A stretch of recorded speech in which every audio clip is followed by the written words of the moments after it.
Hello, good afternoon students. In last lecture, we discussed about the ecosystem, its classification, different components and the dynamic of ecosystem. In today's lecture, we discuss the productivity,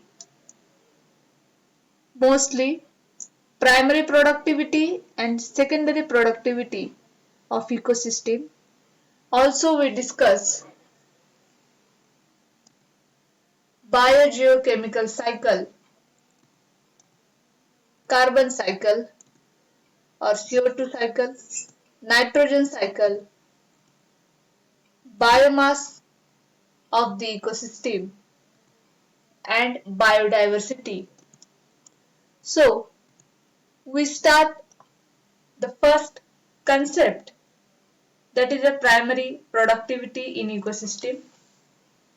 So the amount of dry matter accumulated within a specified period is called the productivity of ecosystem. समजा आपण एखादी ecosystem घेतली, suppose forest ecosystem जर घेतली तर forest इकोसिस्टमची productivity आपण कशी काढणार? तर जे काही ड्राय मॅटर अक्युमुलेट होणारे एका स्पेसिफिक पिरियड मध्ये ती त्याच्या इकोसिस्टमची प्रोडक्टिव्हिटी असेल. All the dry matter accumulated within a specified period. In an ecosystem, all the chlorophyll bearing plants and a few chemosynthetic microbes comprises the producer trophic level. आपण बघितले होते प्रोड्युसर्स, कंझ्युमर्स and decomposers. तर पहिले काय येतात? Producers येतात. All the green plants, all the chlorophyll bearing plants and the chemosynthetic microbes means who prepare their own food material. ते कशामध्ये येणार आहे? प्रोड्युसर्स मध्ये येणार आहे. A very small amount of absorbed radiant energy is converted into chemical energy and stored in a organic compound. So this energy is called the food energy. Producers काय produce करतात? Food. आणि food produce करण्यासाठी प्रोड्युसर्सला कशाची गरज आहे? रॅडियंट energy. रॅडियंट energy कोणाकडून येणार? सन कडून येणार. तर रॅडियंट एनर्जी कशामध्ये कन्वर्ट होतीये? केमिकल एनर्जी मध्ये कन्वर्ट होती. आणि केमिकल एनर्जी मध्ये कन्वर्ट झाल्यानंतर जो काही ऑर्गॅनिक कंपाऊंड तयार होणार आहे, that is a food which is stored in the green plants or the producers. म्हणजे ही कोणती प्रोसिजर आहे? Photosynthesis procedure. फोटोसिंथेसिस मध्ये काय होतं? फोटोसिंथेसिस मध्ये प्लांट्स मध्ये क्लोरोफिल प्रेझेंट असतात. क्लोरोफिल रॅडियंट एनर्जी ऍब्सॉर्ब करतात. ऍटमॉस्फेरिक CO2 ऍब्सॉर्ब केला जातो. ठीक आहे ना? रूट्स थ्रू वॉटर तिकडे पास होतं आणि तिथे सगळे जण मिळून ग्लुकोज फॉर्म करतात. C6H12O6 means the radiant energy of the sun converted into chemical energy. The accumulation of this food energy by photosynthesis and chemosynthetic activities is called its primary productivity. Productivity म्हणजे काय? जे काही food तयार होणार आहे त्याचं accumulation किती आहे, किती प्रमाणात आहे हे दाखवणारी ऍक्टिव्हिटी म्हणजेच काय? Primary productivity. The productivity is generally expressed in terms of biomass per unit area per unit time. हे काय त्याचं? युनिट आहे. प्रायमरी प्रोडक्टिव्हिटीचं युनिट आहे biomass per unit area per unit time. And there are two types of primary productivity. Primary productivity चे again दोन type आहेत. Which are they? Gross primary productivity and net primary productivity. In gross primary productivity, the total amount of food energy stored Organic compounds include the amount of their use in respiration by autotrophs, phototrophs, and chemotrophs is called the gross primary productivity or gross photosynthesis, and it can be measured in terms chlorophyll per gram dry weight per unit area or amount of fixed CO2 per gram chlorophyll per hour. Gross primary productivity म्हणजे काय? जे काही autotrophs आहेत, फोटोट्रॉप्स आहेत, किमोट्रॉप्स आहेत, जे त्यांचं अन्न स्वतः तयार करतात. दे प्रिपेअर देअर ओन फूड. त्यांनी किती अमाऊंट मध्ये फूड प्रोड्यूस करून ठेवलेलं आहे? कोणत्या प्रोसेसने? फोटोसिंथेसिस प्रोसेसने. That is its gross primary productivity. आणि त्याचं युनिट आहे फिक्स CO2 पर ग्राम क्लोरोफिल पर आवर किंवा whatever the chlorophyll pigment amount per gram dry weight per unit area. Then another primary productivity is net primary productivity. आता ते net त्या नावातच आहे. जी काही रिमेनिंग फूड एनर्जी स्टोर असणार आहे, जी काही रिमेनिंग फूड एनर्जी यूज झाल्यानंतर राहणार आहे, जी कशामध्ये यूज होतीये? रेस्पिरेशन मध्ये. The remaining food energy after the deduction of use energy in respiration and other metabolic activities of plants from the gross primary productivity of plants is called the net primary productivity. Photosynthesis करायला, other metabolic activities करायला, respiration करायला जी काही energy deduce झालेली आहे, ती deduce झाल्यानंतर जी remaining राहते, that is a net primary productivity. ठीक आहे. And the second type of productivity is secondary productivity. आपण आतापर्यंत कोणती बघितली? Primary productivity. But the next is secondary productivity. In an ecosystem, the accumulation of the amount of food energy at consumer level is called the secondary primary productivity, or it is also called it as animal biomass. It is dynamic and does not remain in body of organism like primary productivity. Primary productivity मध्ये आपण काय बघितलं? Green plants मध्ये food जे काही आहे ते store करण्यात येतं. But in secondary productivity हा animal biomass आहे. Whatever the living material present in an organism, that is a biomass. And in secondary productivity, accumulation of the amount of food energy at consumer level. Consumer level ला जी productivity असणार आहे, ती असणार आहे secondary productivity. ठीक आहे. Next concept is biogeochemical cycle. आता त्याचे नावातच आहे. Bio means biotic organisms. Geo means whatever the geographical regions present on our earth. Chemicals include the different gases, and these all three forms or components, they perform a cycle like structure. It is called it as a biogeochemical cycle. तिन्ही पण हे कसे त्याच्यामध्ये involve आहेत. Carbon, hydrogen, oxygen and nitrogen are the major elements that enter into the composition of protoplasm of an organism. ठीक है, we know very well. The protoplasm of organism contain carbon, hydrogen, oxygen and nitrogen. About 90 to 95% of the total mass of an organism comprises these above elements. Organismची जे काही total mass आहे, त्या मास मध्ये mostly कोण आढळून येतात? Carbon, hydrogen, oxygen and nitrogen.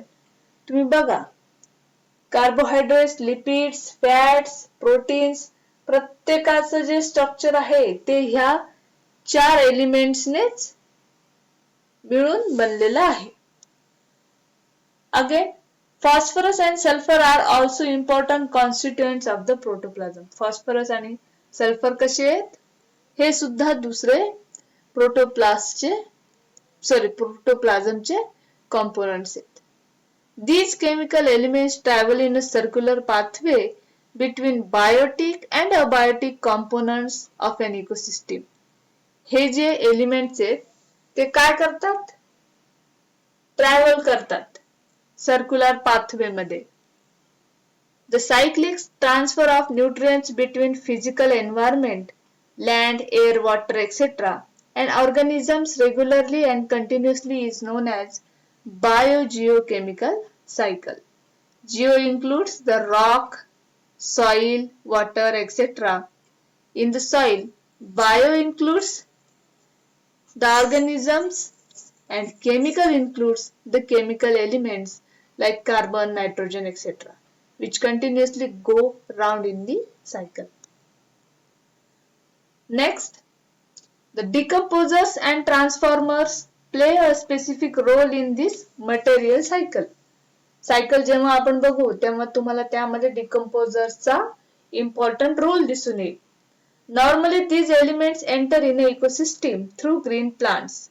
For example, carbon in form of carbon dioxide. Carbon तुम्हाला कसा दिसेल? कार्बन डायऑक्साइड फॉर्म मध्ये. नायट्रोजन कसा दिसेल? अमोनिया फॉर्म मध्ये. नायट्राइट आणि नायट्रेट फॉर्म मध्ये सुद्धा. आणि ऑक्सिजन कसा दिसेल? गॅसियस फॉर्म मध्ये. These elements which had entered in plants now circulate successively from first to second, third to fourth tropic level and at least come back in the physical environment again for use and recycling.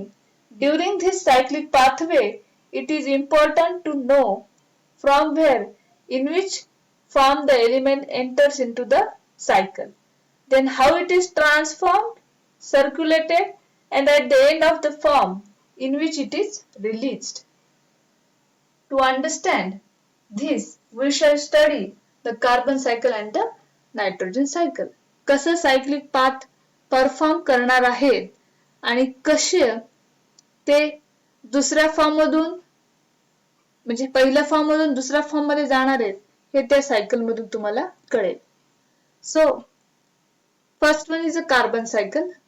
Carbon is the most important component of protoplasm of an organism, which is present in form of organic compound. The main source of carbon is carbon dioxide, which is about 0.032% in gaseous form in the atmosphere. The other carbon reservoirs are dissolved carbon dioxide in water, fossil fuels, coal and petroleum, and rocks containing carbonates of calcium and magnesium. There is 50% more carbon dioxide in seawater than atmospheric of earth. बघा, C water मध्ये CO2 चं प्रमाण हे जास्त आहे. Green plants utilize atmospheric carbon dioxide, you know very well, and water in photosynthesis and produce the organic compound that is a sugar compound glucose. So, herbivores feed upon these plants and then in turn they are eaten by carnivorous animals. Producers ला खाणारे herbivores आणि herbivores ला खाणारे carnivorous. Thus, carbon is transferred from one organism to another, that is from producer to herbivores and then to second and third consumer. Herbivores च्या नंतर कोणतं येणार आहे ट्रॉपिक लेवल? कंझ्युमर ची. कंझ्युमर मध्ये आपण बघितलं होतं प्रायमरी, सेकंडरी आणि tertiary. The carbon is rapidly returned gained to the atmosphere as a carbon dioxide through respiration by organism tropics level. Carbon dioxide is also liberated the atmosphere from decomposed material of decaying dead bodies, combustion of fuels, weathering of rocks, volcanic eruption in nature. Carbon dioxide atmosphere मध्ये कसा येतो हे या line मध्ये सांगितलेले आहे. कसा येतो तो? डिकम्पोजिशन झाल्यामुळे डेड आणि डिकेइंग बॉडीजचं कंबल्शन झाल्यामुळे, रॉक्सच्या विदरिंगमुळे, ब्रेकडाऊन ऑफ रॉक झाल्यामुळे आणि त्याचबरोबर ज्वालामुखीचा उद्रेक झाल्यामुळे. Because of unlimited utilization of the petroleum products as a fuel by human beings, the amount of carbon dioxide is increasingly rapidly in the atmosphere and threaten to the atmospheric temperature. ठीक आहे, एकदा का CO2 चं प्रमाण जास्त झालं atmosphere मध्ये की टेम्परेचर कसं होतं, atmosphere वाढतं. So this is a cycle of carbon cycle. तुम्हाला फिगर मध्ये दिसून येईल. ग्रीन प्लांट्स जे आहेत ड्युरिंग डे टाइमला काय करतात, ऑक्सिजन गिवन आउट करतात आणि CO2 इनटेक करतात आणि नाईट टाइमला काय करतात, green plants carbon dioxide release करतात आणि O2 फिक्स करतात. Then when the animal feces or the animal die and the plant die, then these dead and decaying matter are decomposed by different bacteria and fungus, and these decomposers release carbon dioxide as they decompose dead organism, and again this carbon dioxide go upward and used in photosynthesis. ठीक आहे, atmosphere मधून carbon fix करण्यात आला, पुन्हा तो recycle होऊन atmosphere मध्ये आला. This is all about the carbon cycle. Carbon is in the form of carbon dioxide. आता आहे nitrogen cycle. So proteins and nucleic acids found in the protoplasm are the nitrogen containing organic compounds. In spite of the amount of gaseous nitrogen in the atmosphere, 78% are present. Most of the organisms are unable to utilize this free atmospheric nitrogen directly, and nitrogen cycle is much more complicated in comparison to carbon cycle. Nitrogen cycle जी आहे, nitrogen cycle ही थोडी complicated आहे carbon cycle पेक्षा. Carbon cycle कशी easily समजून गेली आपल्याला, पण नायट्रोजन सायकल कशी आहे, एकमेकांमध्ये गुंतलेली आहे. So what are the sources of nitrogen. Nitrogen atmosphere मध्ये कसा येतोय बघा. Decaying dead bodies of organisms, feces, waste products are transferred into simple form like ammonia, nitrates or nitrite by action of soil bacteria. During this, nitrogenous compounds undergo a process of decomposition called it as ammonification, in which the nitrogen is released as ammonia through the action of microorganisms. Nitrogen gas हा कसा आहे, हा एकटा राहत नाही, हा कोणासोबत तरी रिॲक्शन घडून आणून त्या फॉर्म मध्ये असतो. मोस्टली कशा फॉर्म मध्ये दिसून येतो तुम्हाला, अमोनियाच्या फॉर्म मध्ये दिसून येतो.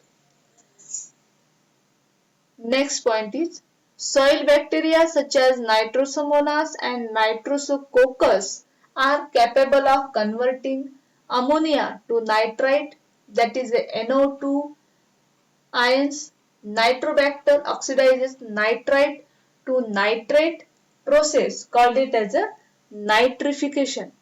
As ammonia, nitrates and nitrites are soluble in water and they can be absorbed by roots of green plants and utilized in the formation of nitrogenous compounds again.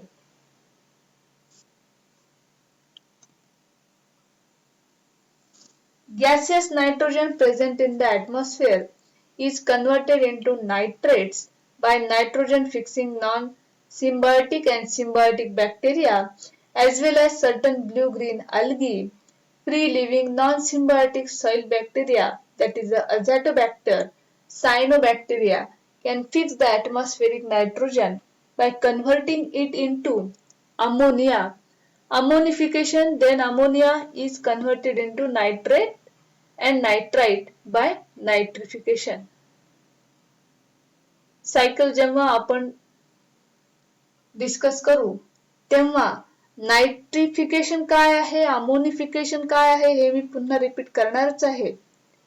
Some nitrogen fixing symbiotic bacteria live in the root nodules of leguminous plants such as peas, beet plants are capable of fixing atmospheric gases, nitrogen converting the same into nitrates. So, several blue-green algae like Anabina living in root nodules of coralloid roots of cycas are also capable of converting gaseous nitrogen into nitrates. Thus, formed nitrates in turn can be absorbed by roots of green plants. If the amount of nitrates and nitrites increases in the soil, then certain bacteria transform them into gaseous nitrogen and re-enter the atmosphere. So this process is called as denitrification. इथे spelling mistake झालेली आहे पण त्या प्रोसेसला काय म्हणतात, डिनायट्रिफिकेशन. बघा आता डिटेल मध्ये आपण ही सायकल बघू. फिगर मध्ये तुम्हाला दिसेल ऍटमॉस्फिअर चा जो पार्ट आहे तिथे ॲनिमल आणि प्लांट्स तुम्हाला दिसतील आणि एक्झॅक्टली त्याच्या खाली जे आहे तो सॉइलचा पार्ट आहे. ठीक आहे, जमिनीचा पार्ट आहे. आता अबव द सॉइल सरफेस काय होते, नायट्रोजन हा गॅसेस फॉर्म मध्ये आहे. रेझर्वॉयर मध्ये तो गॅसेस फॉर्म मध्ये आहे. ठीक आहे. ऍटमॉस्फेरिक फिक्सेशन मध्ये तुम्हाला लाइटनिंग झाल्यामुळे वगैरे ऍटमॉस्फेरिक जो फिक्सेशन आहे ते दिसेल. आता हा जो गॅस फॉर्म मधला नायट्रोजन आहे तो डायरेक्टली प्लांट्स ऍब्झॉर्ब करू शकत नाहीत. तर मग काय होतं, तर जे काही लेग्युमिनस प्लांट्स आहेत म्हणजे शेंगा येणारी जी झाडं आहेत त्यांच्या रूट्सवर एक स्पेशल टाईपचे बॅक्टेरिया प्रेझेंट असतात. त्या बॅक्टेरियाचं नाव आहे रायझोबियम बॅक्टेरिया. हे बॅक्टेरिया काय करतात, हे बॅक्टेरिया लेग्युमिनस प्लांट्सच्या रूट मध्ये राहून तिथे एक नोड्यूल फॉर्म करतात. That is called as a route nodule. आणि हा जो काही ऍटमॉस्फेरिक नायट्रोजन आहे तो फिक्स करतात. फिक्सेशन ऑफ ऍटमॉस्फेरिक नायट्रोजन तुम्हाला फिगर मध्ये दिसेल. बॅक्टेरिया काय करतात, rhizobium bacteria fixation of atmospheric nitrogen and convert into the ammonia. ठीक आहे. आणि मग हा अमोनिया वर नायट्रोसोकोकस नायट्रोसोमोनास बॅक्टेरिया ऍक्ट करतात. त्या अमोनियाचं कन्व्हर्जन नायट्रेट मध्ये करतात. नायट्रेटचं कन्व्हर्जन नायट्रोबॅक्टर नायट्राइट मध्ये करतात आणि त्यांचं पुन्हा नायट्रोजन मध्ये कन्व्हर्जन कोण करतं, डिनायट्रिफाइंग बॅक्टेरिया फॉर एक्झाम्पल सुडोमोनास. आणि पुन्हा तो जो नायट्रोजन गॅस आहे तो ऍटमॉस्फिअर मध्ये जातो. ठीक आहे, हा एक वे. तर दुसरा वे काय, दुसरा वे आहे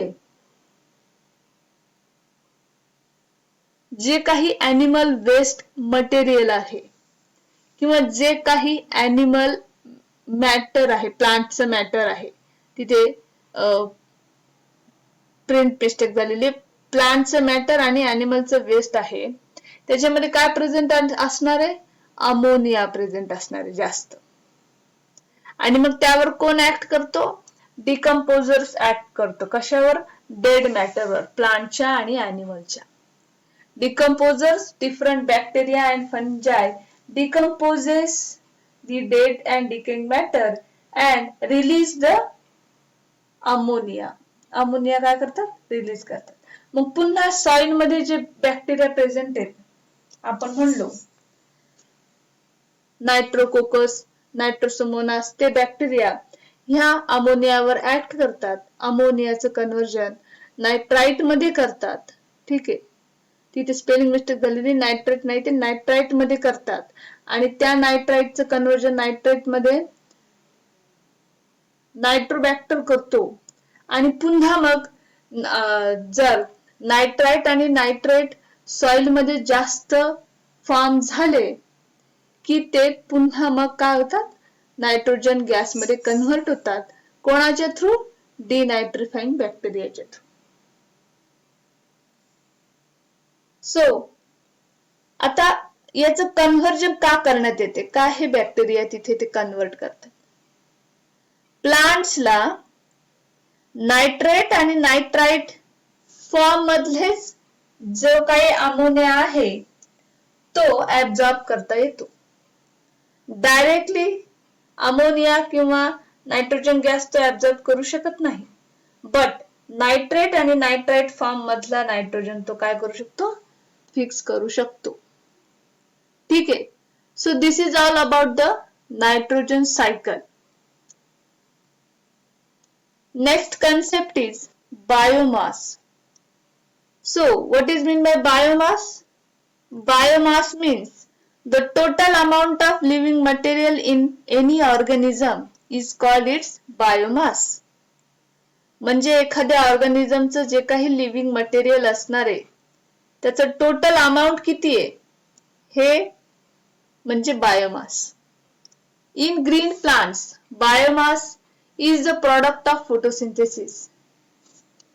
एखाद्या प्लांट मध्ये किती प्रमाणात फोटोसिंथेसिस झालेला आहे आणि त्या फोटोसिंथेसिस पासून किती प्रॉडक्ट भेटलेत है ना, ग्लुकोज, मॅटर किंवा ऑक्सिजन किती प्रोड्यूस झालाय हे मिळून काय सांगणार आपण त्या ग्रीन प्लांटचा? Biomass. The amount of living matter present in organisms of each tropic level is called as the standing crop and it is expressed in term of biomass. ते आपण कशात मध्ये दाखवणार? बायोमास मध्ये per unit area. It can be measured in weight, dry weight. आपण कसं मोजू शकतो बायोमास? वेट मध्ये मोजू शकतो, ड्राय वेट करून मोजू शकतो, ऍश फ्री वेट घेऊन मोजू शकतो, कार्बन वेट घेऊन मोजू शकतो किंवा आपण म्हणतो कॅलरीज प्रेझेंट आहेत म्हणजे काय प्रेझेंट आहे? लिव्हिंग मटेरियल प्रेझेंट असतं.